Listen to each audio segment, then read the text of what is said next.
Olá, pessoal. Bem-vindos a mais um episódio de podcast gravado aqui nos estúdios da RMB Filmes, em Caxias do Sul. Nesse episódio, a doutora oftalmologista Marta Moraes e o doutor psiquiatra Rimon Howley vão falar sobre as enchentes no Rio Grande do Sul e o seu impacto na saúde mental da população. Eu acho que é uma conversa muito importante, então não esqueçam de compartilhar. E lembrando, se você gostou desse conteúdo, saiba que você também pode ter o seu próprio podcast. O estúdio aqui da RMB Filmes está disponível para você gravar os seus próprios conteúdos, os quais você pode usar para divulgar sua marca, conseguir novos clientes, ou até mesmo você pode fazer o seu próprio podcast aqui com o intuito de criar o seu próprio programa, construir uma audiência, atrair patrocinadores e monetizar no YouTube. É uma oportunidade de investimento, né? De começar um novo negócio. E eu posso te ajudar com todo esse processo. Ficou interessado? Vou deixar aqui o meu contato para você, olha só, entrar em contato. Já falei demais. Bora pro episódio.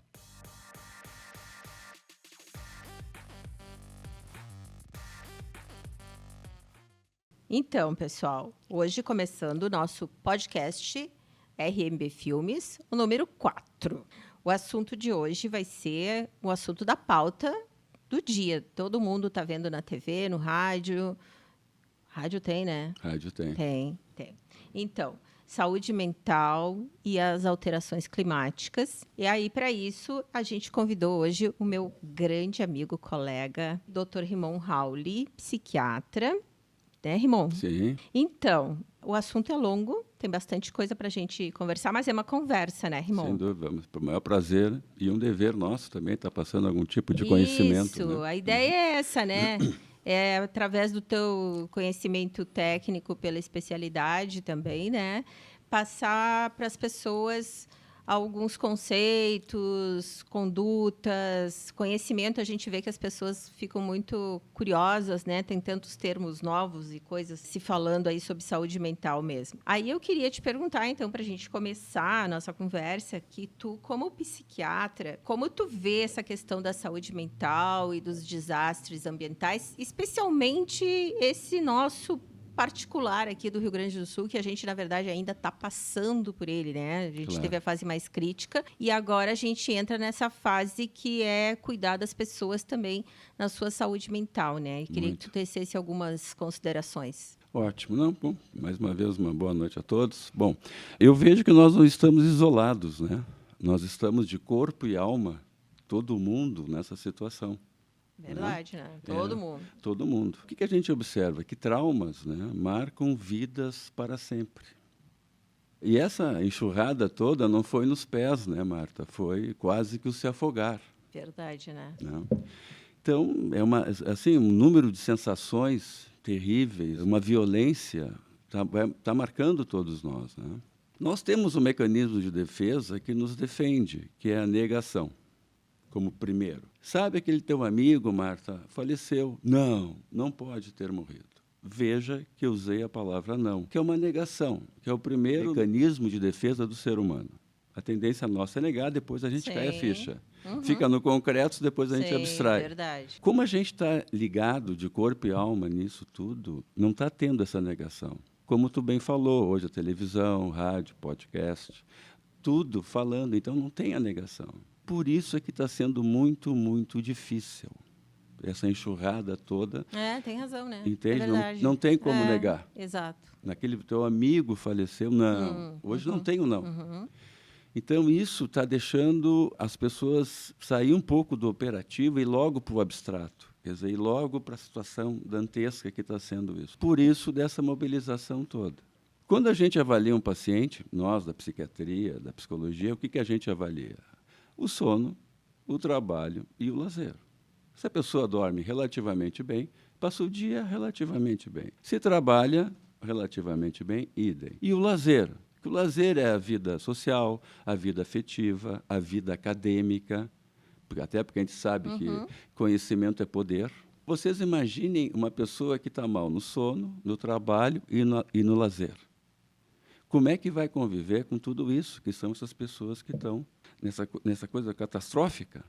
Sim, né? A catástrofe é tão grande, né? Porque elas perderam o trabalho, o lazer, a casa, a cama, o lar, os bichinhos, os pets, o jardim, As É fotos. o lar de fora e o lar de dentro. Né? É o lar docilar, né? Então, como é que eles vão conviver com os amigos e os inimigos internos dentro deles? Porque a vida continua. Independente, né? A pessoa vai ter que se virar. Então, essa é a grande questão, é o pós-trauma disso tudo, que é o day after, que se brinca, né?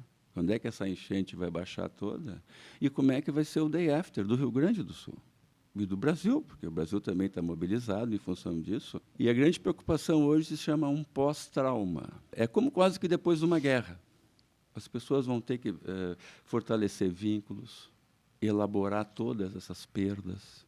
E isso não vai ser fácil.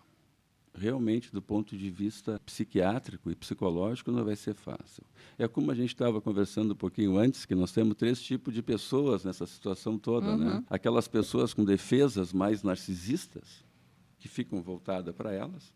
Aquelas pessoas que têm uma empatia melhor, que aí conseguem ajudar todo mundo. E as pessoas que não conseguem ajudar, mas falam isso. Olha, eu não consigo ir lá ajudar as pessoas, porque eu não consigo, para mim é muito difícil.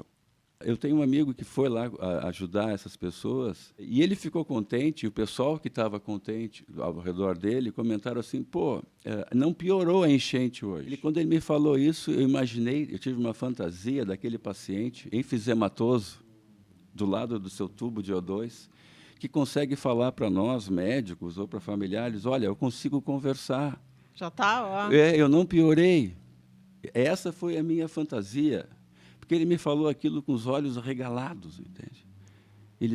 Estava um horror, tinha uma enchente, isso foi no começo, lá em Canoas. E ele viu o pessoal falando, não piorou a enchente hoje, que bom. E eu pensei assim, quando a gente vê um paciente enfisematoso, com dificuldade para respirar, mas eu estou conversando, doutor. Então, hoje eu não piorei. Então, foi essa fantasia que eu tive. Pois é, porque a gente viu assim nos dias imediatos, aqueles que as pessoas foram sendo retiradas, resgatadas, indo para os abrigos, sem remédio, sem nenhum dos seus apoios, né, para tratamento. Então, assim, síndrome de abstinência de tudo que foi jeito, né? Nossa. Eu não estava lá, mas eu imagino... desde a hipertensão, falta de remédio para diabetes, a ansiedade também e o quanto as pessoas devem se sentir ainda perdidas, né? Porque tu não tem horizonte, algumas não têm nem a casa nem o bairro para voltar, né? Nem o lar docilar, né? Nem o e lar todas docilar. As questões psíquicas também. Porque perder um fogão, a gente resolve. Agora, você imagina perder um álbum de família, perder pertences de gerações a gerações. Que difícil. Tu perder um álbum de família que está ali, tua família, teus avós, entende? Toda a geração num álbum de família. Quer dizer, nós, quando avaliamos, estamos ajudando alguém, né, a gente fala assim, vem cá, tia, quais são os teus sonhos, né? Quais são os teus projetos para ajudar os pacientes a refletirem, a pensar naquilo que pensam. Porque nesse mundo maluco que a gente está vivendo, aí fast, né, rápido e tóxico, né? A gente tem que fazer essas perguntas para os pacientes. Então, eu fiquei me questionando quais são os sonhos dessas pessoas, quais são os projetos agora com toda essa ruína. Eu acho que, pelo que a gente vê depoimentos e vê na TV todo dia, assim, eu acho que algumas pessoas ainda nem chegaram nessa fase do pensar nos sonhos. Elas ainda estão naquele momento... De cair a ficha. De cair a ficha, que se perdeu tudo, né? Exatamente. Como é que eu vou dizer? A pior sensação do ser humano é uma sensação de abandono. Então, eu vejo agora também muito isso. Assim, o que vai ser de mim? Eu vou ficar na mão? Eles questionam o governo, questionam as pessoas que não estão dentro dessa enchente. Assim. Esse sentimento de abandono, claro, ele remete às primeiras sensações mãe, bebê, né? Do abandono em relação à mãe, mas isso é muito difícil. Então, eu até podia fazer uma analogia também assim. A sensação de abandono, se a pessoa se sente abandonada, é como uma pessoa que tem hipotireoidismo.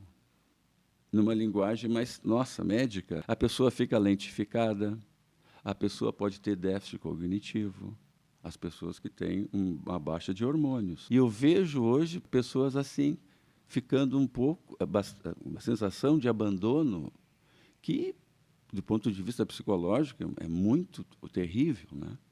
A gente se sentia abandonada. E é como as pessoas hoje, a gente vê nas rádios, nas televisões, se queixando muito de falta de recursos, de consolo. Às vezes até mais um consolo em relação ao governo, em relação... Claro, está tendo toda uma mobilização.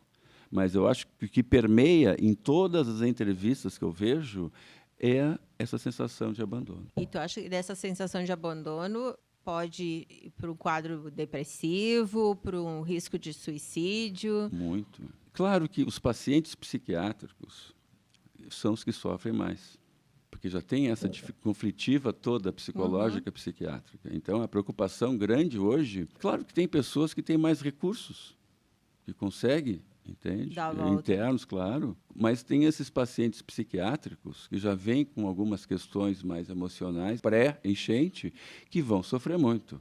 Que é a questão do transtorno, do TEPT, né? O transtorno de estresse pós-traumático. Eu até queria conversar contigo sobre esse conceito. Assim. Que é o pós-trauma. Né? Claro que existe uma reação aguda ao estresse, que é até 30 dias, que a gente preconiza que é uma reação aguda, que não vai durar mais, se não durar mais do que isso, é normal.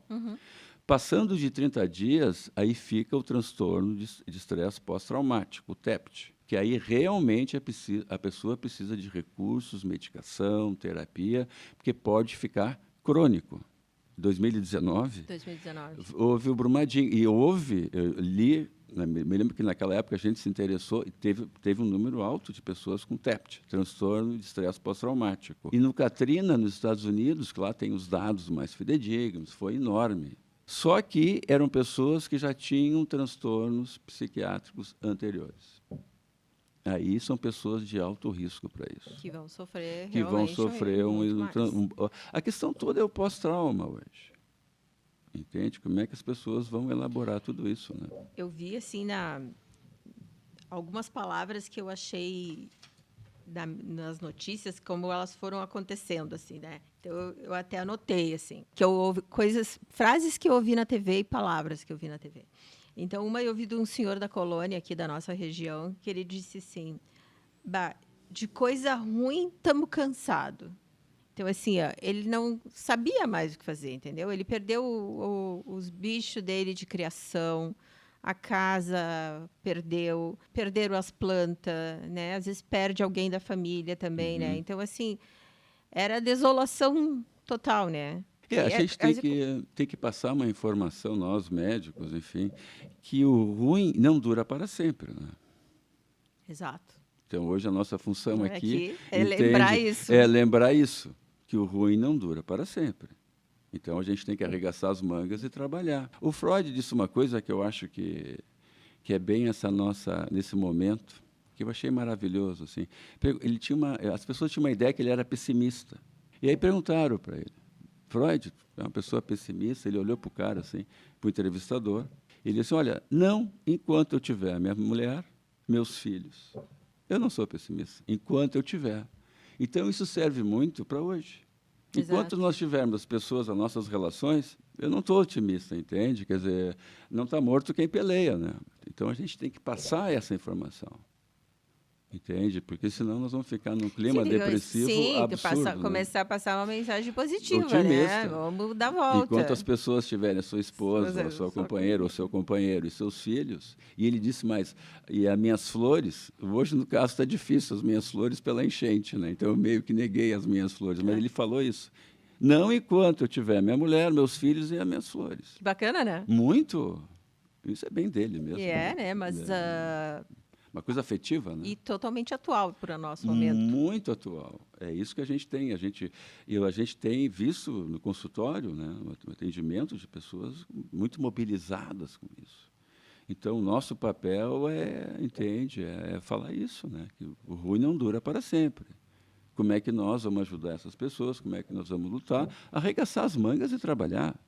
É isso que todo mundo precisa fazer. Que é o que a gente vê esses voluntários fazendo e as pessoas encarando ali, vamos limpar, né? Vamos limpar literalmente, né? Limpar literalmente. Eu acho que enquanto tu está fazendo aquela limpeza ali, tirando aquela lama da casa, eu acho que, de uma certa forma, está fazendo uma limpeza De dentro e de fora. de dentro e de fora, né? Claro, é isso que nós precisamos. Tirar né? a nossa lama de dentro da Isso, gente, né? Isso. Como se fala hoje da leptospirose, claro, existe esse risco físico, mas nós também temos que higienizar as nossas leptopiroses mentais. As raivas, está tendo raiva também muito, as raivas mentais. Claro, para ter leptospirose tem que ter dores na panturrilha, dores lombares, Sim. mas também tem as dores mentais. Não é por nada que tem tanto psiquiatra, psicólogos, né, falando hoje sobre saúde mental. Eu acho que de tudo isso, o que nós temos que cuidar é a saúde mental das pessoas também. Não esquecer, não negligenciar em relação a isso. Essas dores mentais. O que tu acha do atendimento pelo poder público na questão da saúde mental, assim, o que o poder público pode fazer?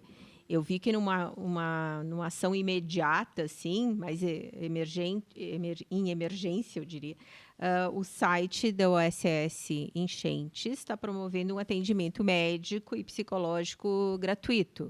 Né? Eu ouvi que várias psicólogas também estão se mobilizando para poder dar esse apoio e que ali, num primeiro momento da enchente, não seria preciso um profissional de saúde mental, né? Porque foram as primeiras coisas assim, tu precisa cama, comida, roupa, alimento. Pelo frio. Frio. Então, todo esse apoio já era um apoio, de uma certa forma, também já para a saúde mental das pessoas, né? Muito, não ser abandonados. Não ser abandonados, né? Então, assim, tu tem algum comentário assim para fazer? Não, eu acho que, claro, o governo vai ter que ajudar, isso é inquestionável, né? Não tem a menor dúvida. E nós temos que ajudar. Né? Eu acho que a chave de tudo isso se chama os postos de saúde. Nós temos que dar condições para os médicos, para os psicólogos de postos de saúde trabalharem, porque lá começa tudo. Lá que as pessoas procuram as UBSs, os postos de saúde. Tu queira chamar o que for UBS, mas o posto de saúde hoje tem que ter médicos com condições para poder ajudar essas pessoas, tanto do ponto de vista físico quanto mental. Concordo. Por quê? Eu acho que vai ser uma enxurrada hoje, que já é uma enxurrada nos nossos consultórios, as somatizações. As pessoas hoje estão falando pelo corpo, Marta. O que a gente vê de pessoas falando pelo corpo com dores, mas a dor tem uma origem psíquica, é um absurdo. Até a gente fala com os outros colegas, cardiologistas, obstetras, dermato, Rimon, eu preciso te mandar hoje no meu consultório 2, 3, porque tudo é emocional.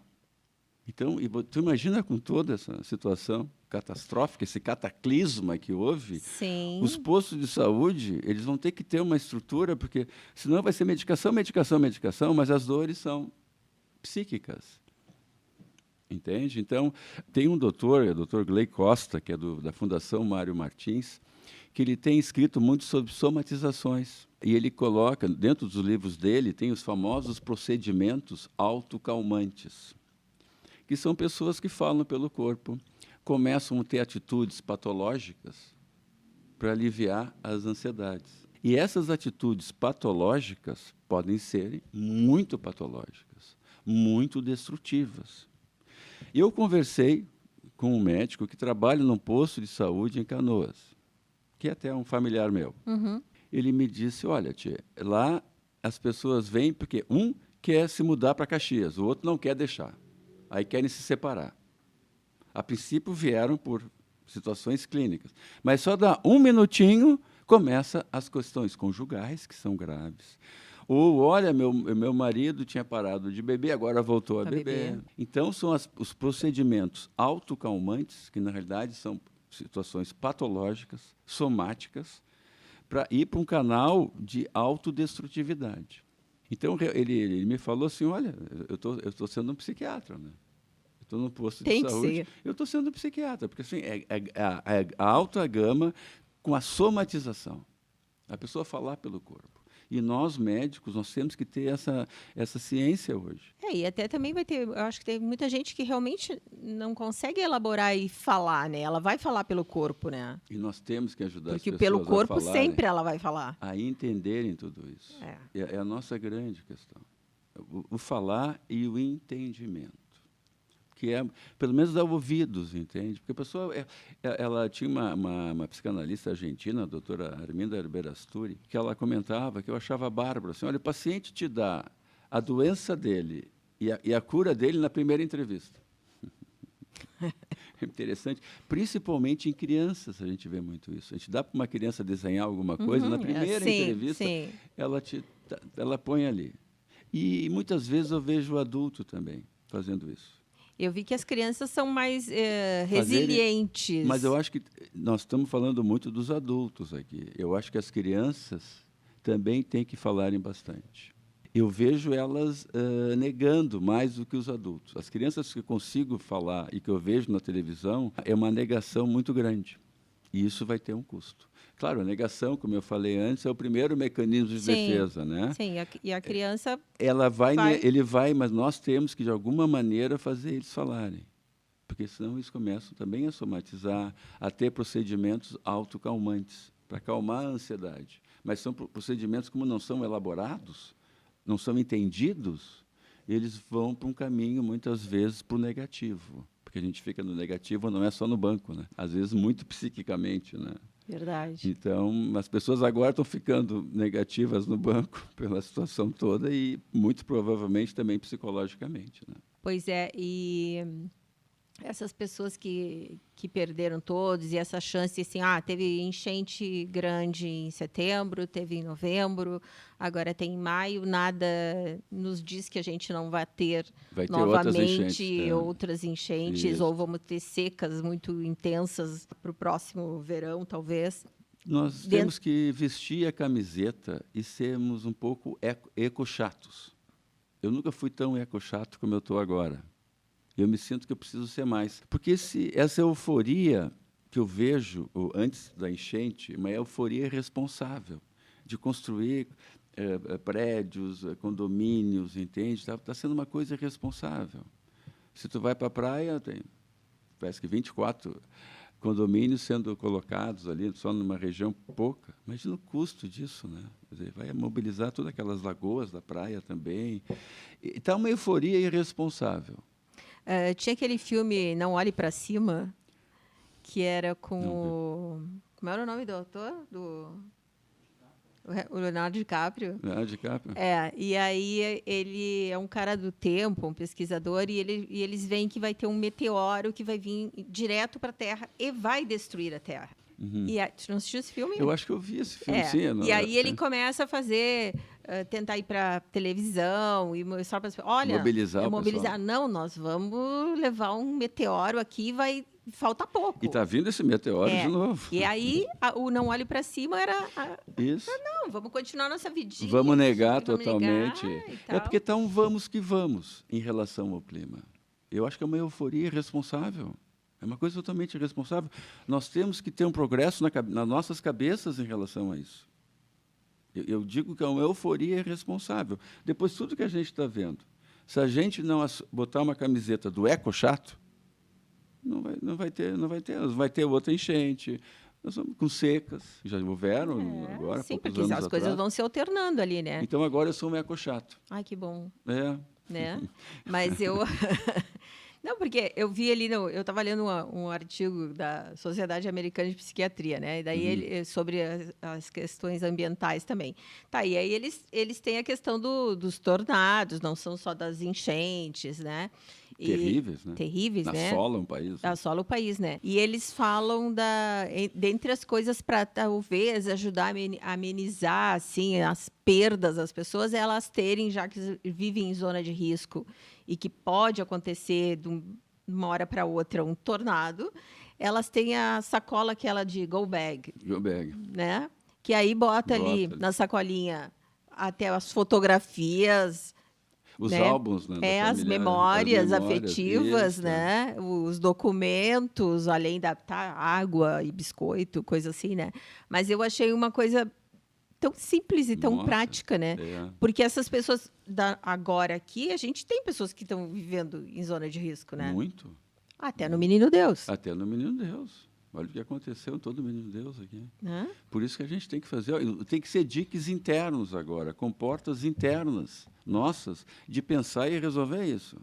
Nós temos que ter dicas dentro de nós. Esse vamos que vamos, né, em relação ao clima, é uma coisa irresponsável. Se a gente não pensar, como é que eu vou dizer, é que nem eu falo assim, a gente fala para os pacientes, olha, eu vou te dar esse remédio, mas o remédio ele ajuda a pensar. Não existe remédio que pense por ti. Ele te dá mais condições de tu pensar. Por exemplo, tu está deprimido, tu está ansioso, esse remédio vai te ajudar a diminuir a ansiedade e tu pensar naquilo que tu pensa melhor. Então, a gente tem que responsabilizar os pacientes, senão é barbada, né? E aí a gente tem que que na vida real, assim, no macro é mais complicado responsabilizar, fazer com que as pessoas pensem, né? Parece. Como é que eu vou dizer? Porque tem tantos outros interesses. Boa. Hoje nós temos que fazer assim, nós psiquiatras, assim, psicólogos, a gente tem que dizer, olha, cara, tu tem que pensar antes de bloquear. Se tu conseguir fazer isso, tu está curado. Mas o Caetano já disse que de perto ninguém é normal, né? Não, o mais normal possível, vamos dizer assim, Marta, né? Entende? A questão toda é essa nossa hoje, entende? Não pensar antes de bloquear. Por exemplo, a medicação, o que faz? Ela faz o cara pensar se ele vai bloquear ou não. E se bloquear com ele. É que nem o cara, por exemplo, como é que tu vai pensar antes de beber demais? Ok, tu sabe as consequências. Então, tu pensa. Os cardiologistas falam, olha, não deixe de tomar o remédio para pressão no inverno. Sim. E nós temos que dizer isso para os pacientes psiquiátricos. Olha, não deixe de tomar. Se tu precisa da medicação, pelo menos para te ajudar a pensar, para não bloquear. Porque é isso que a gente tem que entender. Responsabilizar os nossos pacientes, sempre. Em eles terem, a quem vai pensar, quem vai ter atitude é eles. Até de tomar o remédio antipressão alta. Certinho, da sua É pressão. com ele, né? Porque a gente trata o paciente ali e depois o paciente vai para casa. Mas eu vejo na oftalmo, assim, nos dias, como os dias são mais curtos, aí 7 da manhã é escuro, 6 da tarde é noite, tem muito míope que o míope depende muito de luz, assim, né? Se ele tem uma boa luz, ele enxerga bem, né? Tem pouca luz, ainda numa miopia baixa, a pupila dilata, aí ele não consegue focar direito. Então, tem muito míope que aparece assim, piorei da miopia. Opa. Daí eu digo, não, é inverno. É inverno. Até isso eu não sabia. Tu sai do serviço, tu passa o dia inteiro na frente de uma tela de computador na empresa, Clara, aí tu termina o serviço às 5, 6 da tarde, sai para a rua, tá escuro, é noite. A retina nem se adaptou ainda, né, para aquela escuro. E o cara ainda é meio míope de 1 grau e pouco assim, ele não enxerga nada. Sim. Perigo para viajar, dirigir, né? Né? Aí no verão ele não sente isso, que sim, porque às 6 da tarde, 7 é pleno claro, sol, ele sai da empresa, ainda tem sol, né? Então muitas vezes ele nem piorou da miopia, é só porque não tem luz mesmo, né? No dia. Não, isso deve gerar até um quadro depressivo para ele. Ele não poder enxergar melhor, né? É muito difícil para a pessoa. E aí tu pega uma semana de Caxias, assim, que faz neblina de segunda a segunda, e é escuro o dia inteiro. E mais o quadro que a pessoa fica para baixo, né? É. Mais slowly, assim, mais devagar, né? Imagina, realmente. Não, e nós estamos indo com toda essa enchente para agora para o inverno.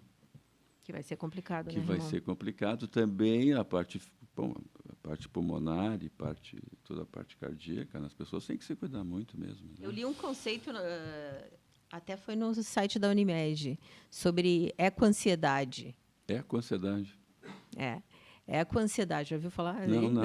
Não tem CID, né? Não tem CID. Mas a ecoansiedade são as pessoas que já sofreram mais de um desastre climático, no caso, assim, mais de uma enchente, aí a pessoa tem aquele medo da próxima enchente, aí ela está ligada em tudo que é assunto de clima, né? E também fica nesse quadro de ansiedade, de meio, às vezes, até obsessivo, pelo que eu li ali. Muito. Hoje a gente se depara com esse mundo rápido e tóxico, né? Muita droga, muito álcool, muita comida tóxica, né? Hoje, o sono, trabalho e lazer é do ponto de vista psíquico. E físico, tu comer comida saudável. Mas a gente está vendo assim uma clínica do esgotamento. As pessoas estão ficando esgotadas. Independente da enchente ou não, já tinha isso. Sim. Entende? As pessoas... Porque a gente vem de uma pandemia também, né? Vem de uma pandemia. E a pandemia, claro, foi muito mais terrível, porque na pandemia tu não conseguia ficar perto das pessoas. Eu que trabalho em hospital, né? uma máscara, e o paciente a 6 metros de mim. Quer dizer, imagina. E uma morte terrível, solitária. As pessoas não podiam elaborar a morte. Ia para a UTI, entubadas. A gente faz plantão em hospitais, em psiquiatria, mas às vezes as pessoas me chamavam. Então, eu ia como um astronauta, Sim. né? Todo medroso. E eu ficava pensando, meu Deus, tudo que a gente preconiza, né? Que é uma coisa de sentar com o paciente, conversar, dar a mão para o paciente. Porque a consulta começa quando o paciente entra no consultório. Isso é o melhor exercício que tem. O cara entrando no consultório, já fica vendo o que esse cara o que ele vai me dizer. Isso já vai te ajudando, né? Uhum. O Covid foi muito terrível. E eu acho Assim, que muita Nossa. gente se recuperou, né? Muito. Também da questão de saúde mental Muito, pós-Covid, né? Muito. E aí não. emendou com essas enchentes Agora, aí. mais perdas, claro, psíquicas, mas também muitas perdas materiais. Na pandemia tu ficou recolhido, Mas podia ficar em casa. mas o teu trabalho, a tua empresa estava lá quietinha. Estava lá Tu quietinho. ia lá, abrir a porta e voltava a trabalhar. Aqui foram perdas psíquicas, físicas e materiais. Olha essas estradas aí, né? Foram 3.000 quilômetros de estradas derrubadas pela água. 3.000 quilômetros. É daqui à Bahia. De estradas derrubadas no Rio Grande do Sul. Então, hoje, a grande destruição, claro, tirando as questões mentais, físicas, as mortes, né? Mas a questão toda foi os bens materiais, né?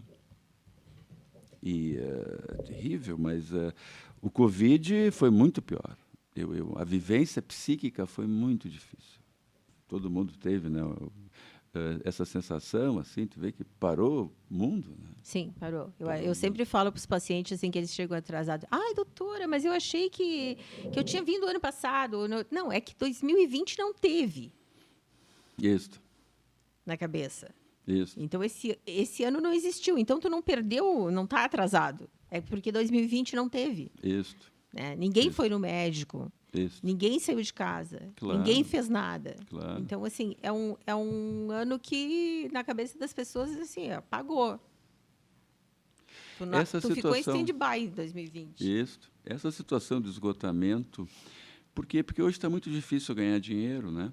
Tem que trabalhar muito. Hoje está muito difícil a pessoa viver bem a dois.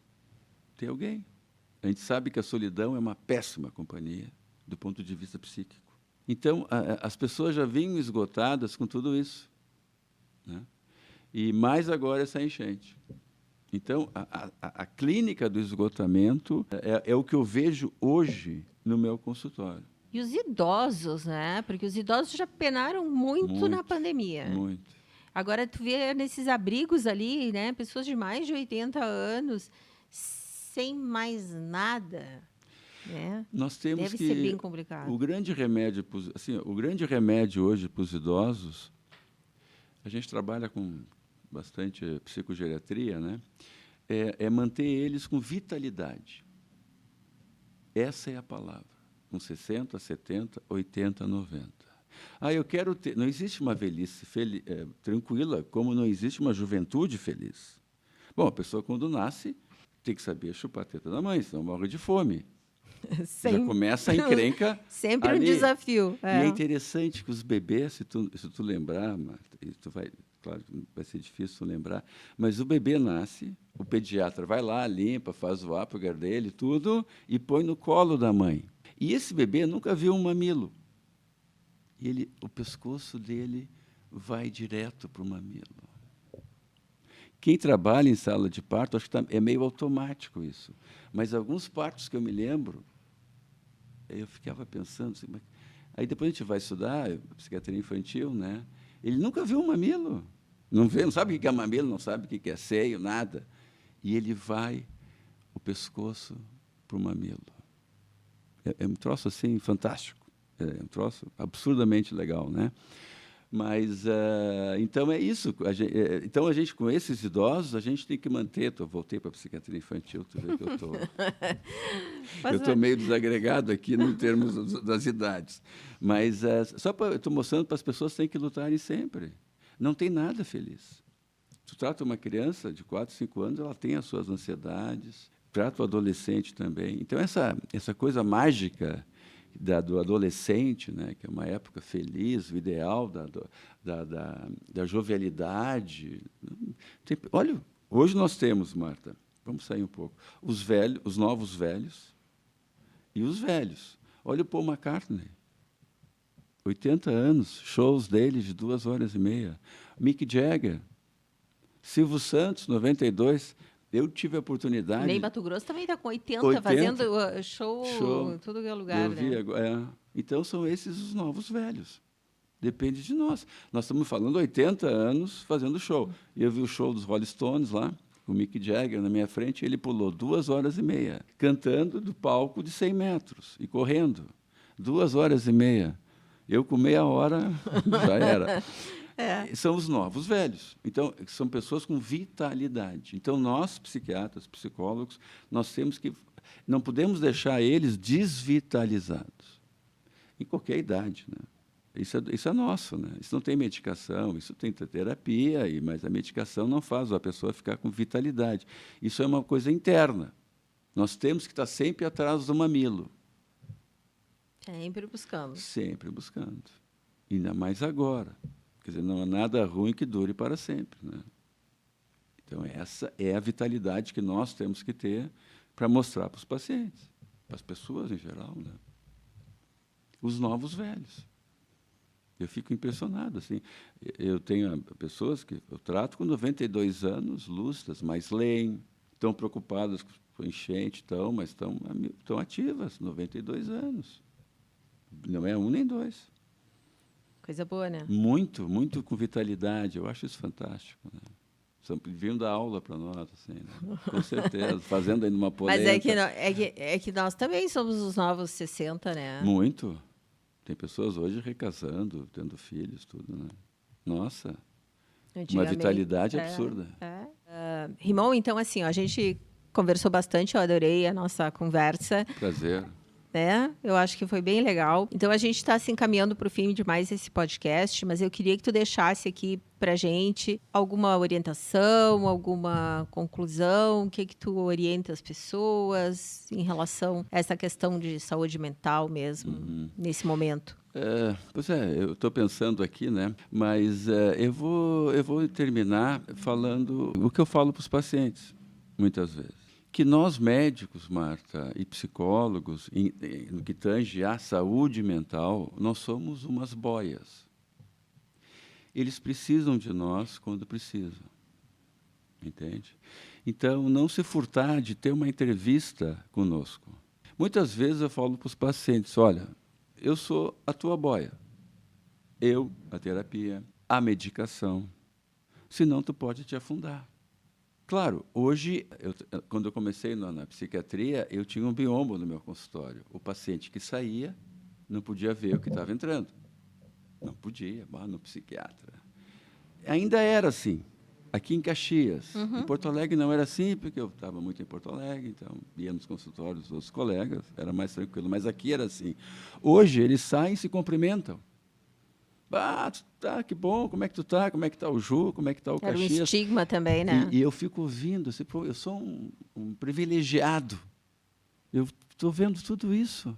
A gente tem lá o hospital psiquiátrico, e nas festinhas de Dia da Criança, Dia dos Pais, etc., etc., etc., enche de familiares, crianças pequenas. Tem gente que vem a cavalo, deixa o cavalo ali na frente da clínica e entra. Eu fico olhando, eu sou da época dos hospitais psiquiátricos, com muros de 10 metros, né? Hoje a gente está lá olhando e vem lá o netinho, a netinha, traz um grostoli, uns frigolá, e fico olhando. Eu como junto, claro, né? Adoro. E fico olhando, mas eu sou um privilegiado. Só que a gente é uma boia para os pacientes, já que nós estamos na época das enchentes, né? Nós temos que... eles têm que nos procurar para receber ajuda. Senão, eles podem se afogar pela clínica do esgotamento, pelo abandono. E não ter receio, né? E não se achar assim, como alguns dizem, não, mas eu não vou no psiquiatra porque eu não sou louco. né? Não é questão de A gente loucura, é atende- questão de a ser gente a boia atende mesmo. louco também, né? Que não adianta, é uma mas doença agora, séria, né? mas agora é a Mas questão agora é uma questão psíquica. de ser a boia, né? De ser a boia. Eu falo para os pacientes muitas vezes. É o momento que as pessoas precisam dessa ajuda, né? A gente, dentro da psiquiatria, está se dando conta, a gente falou do TEPT, do transtorno de estresse pós-traumático, depois que passa 30 dias, ele pode virar crônico. Isso é impactante no resto da vida da pessoa, né? Gravíssimo. A doença mental é muito séria. É uma má companhia. Eu vejo isso todo dia. Então, a dependência química, a depressão, tudo que é congresso que eu vou de psicogeriatria, de geriatria, de neuropsicogeriatria, quais são as doenças que dão mais Alzheimer? As doenças mentais. Hoje, a moderna psiquiatria vê a depressão e a ansiedade como doenças inflamatórias. Inflamam o cérebro. Então, se a pessoa não se cuidar, e tu sabe, Marta, que 30% dos deprimidos do mundo recebem ajuda. Do mundo. Eles procuram um psicólogo, ou um psiquiatra, ou um médico que entenda de depressão. Estou falando 30% dos Estados Unidos, do Canadá, da França, da Suécia, do Brasil. Essa da Organização Mundial de Saúde. 70% estão ao léu, com doenças inflamatórias. Sem boia. Sem boia. Então, quando a gente lê isso, quando a gente ouve isso, eu fico muito preocupado, porque a gente está no momento nas nossas vidas, né, de começar, vem cá, a gente tem que mudar alguma coisa, tem que trazer esses deprimidos para dentro, dar uma boia para eles. Eles podem virar Alzheimer. Então, não é por nada que tem tanto Alzheimer. Interessante. Muito. Eu acho que esse é um recado importante que tu está deixando assim, para as pessoas nessa conversa toda. Exatamente. E até porque também a gente trabalha com Alzheimer. Claro. Nós somos a doutora Marta e o doutor Rimão pelo que a gente lembra. Exato. Se a hora que a gente esquecer quem é, Já era. Né? já era. É. E a gente sabe que o Alzheimer ele demora 20 anos. Né? Ele começa 20 anos antes.